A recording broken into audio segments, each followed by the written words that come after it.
Just as I was about to collapse into bed, utterly drained from the day, my phone buzzed, slicing through the stillness of my small apartment. Aaron's name flashed on the screen and a cold chill swept over me. Each word in his message felt like a punch to the gut, his smugness practically radiating through the text. It was typical of him, only reaching out when he'd landed himself in trouble. Come to the house. I messed up. Aaron had been on a downward spiral since getting out of jail. His life was a wreck, and I'd lost count of how many times he'd talked about ending it all.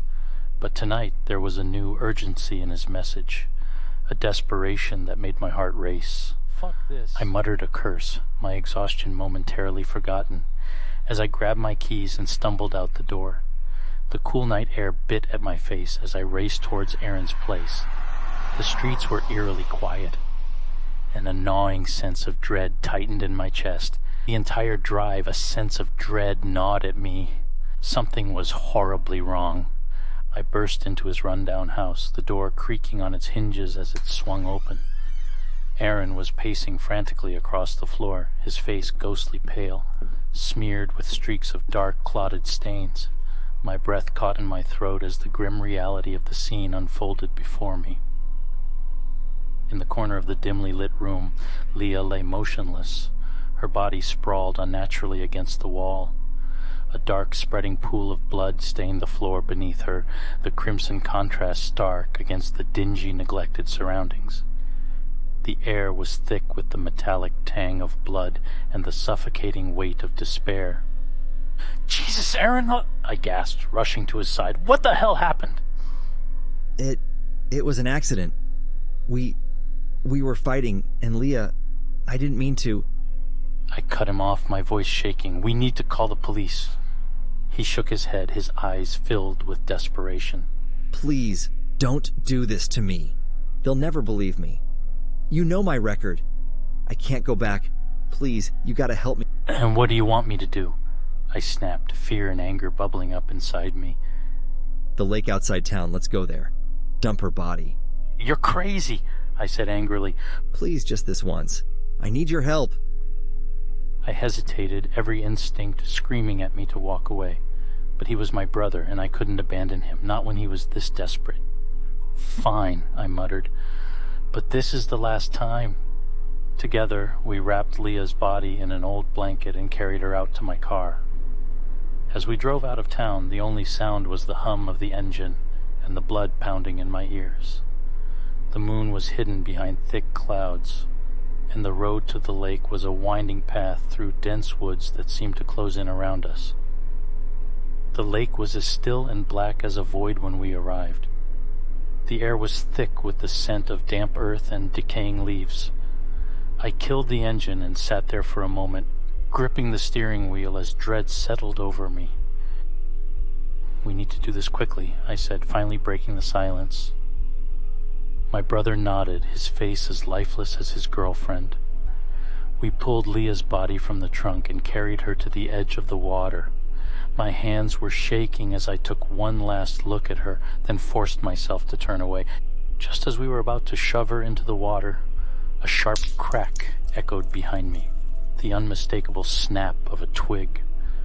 My heart lurched into my throat and I whipped around, every nerve on edge. The night was thick with tension, the air cold and heavy against my skin. But before I could make sense of what was happening, something solid and unforgiving struck the back of my head. Pain exploded through my skull, white-hot and blinding, and the ground seemed to rush up to meet me. Darkness swallowed me whole, dragging me under before I could even scream. I groaned as a sharp, relentless pain pulsed through my skull, each throb like a mallet striking a drum. My eyelids fluttered open and I blinked rapidly, trying to make sense of the blurred shapes around me. Cold, unforgiving ground pressed against my back, the dampness seeping into my clothes, sending a shiver through my body. A sudden jolt of panic seized me as I struggled to move, only to find my legs immobilized. I glanced down, my breath catching in my throat as I saw my feet submerged in thick gray cement, now hardened into unyielding blocks. My hands, bound tightly together, chafed against the rough, coarse rope that bit into my wrists with each futile attempt to free myself.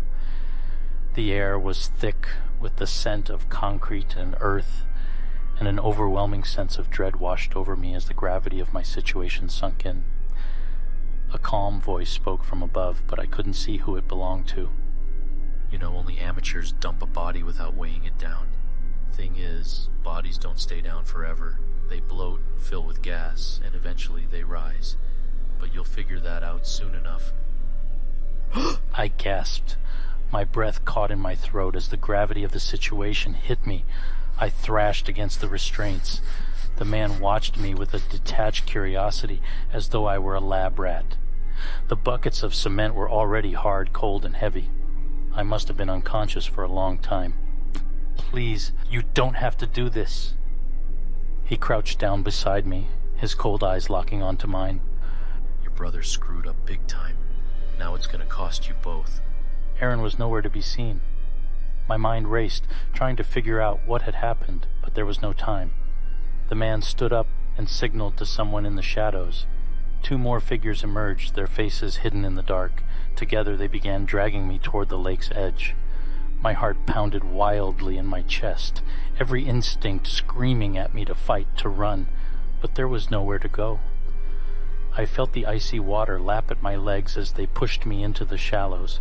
The weight of the cement pulled me down, the cold seeping into my bones as the water rose higher and higher. Go on. Tell me. Think you'll float back up, or are you joining your brother at the bottom? I didn't have time to answer. The water closed over my head, the cold, dark depths swallowing me whole.